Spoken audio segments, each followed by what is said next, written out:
HOA Karen cut my water line. So I owned the utility company she paid every month. Dealing with an HOA Karen is always tricky, but nothing prepared me for the time Karen decided to cut my water line. And the irony?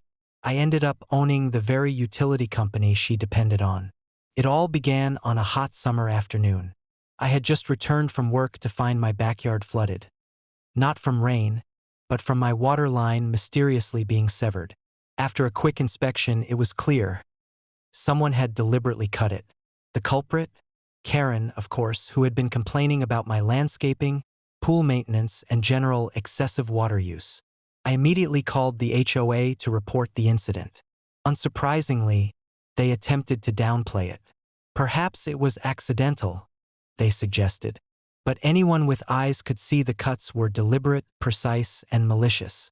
And everyone in the neighborhood knew Karen had been obsessing over my property for weeks. While I waited for the repair crew, I started digging into her obsession with water. Turns out, Karen had been paying exorbitant rates to a private utility company that serviced our area. The light bulb went off. If she thought she could control my water, why not control the source of hers?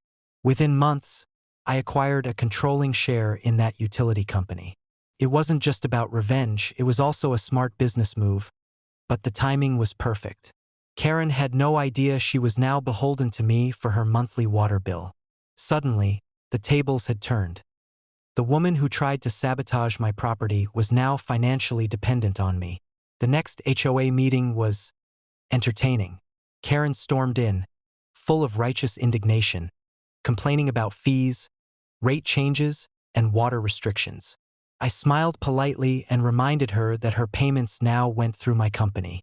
Every raise, every fee, every policy adjustment could now be managed by me. Her jaw dropped. Neighbors were stunned. Some had predicted a feud, but few had imagined the sheer poetic justice of the situation.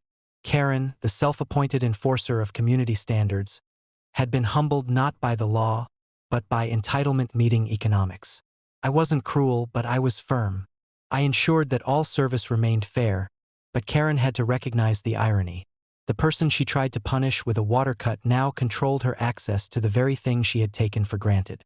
It was a daily reminder that entitlement has consequences, and meddling in other people's property can come back in ways no one expects. From that day forward, Karen stopped interfering with my property. Every time I saw her receive her monthly bill, I couldn't help but smirk. The HOA enforcer had learned that cutting someone else's water line doesn't just inconvenience them. It can redirect the flow of power entirely. The moral? Never underestimate the quiet neighbor with long-term plans.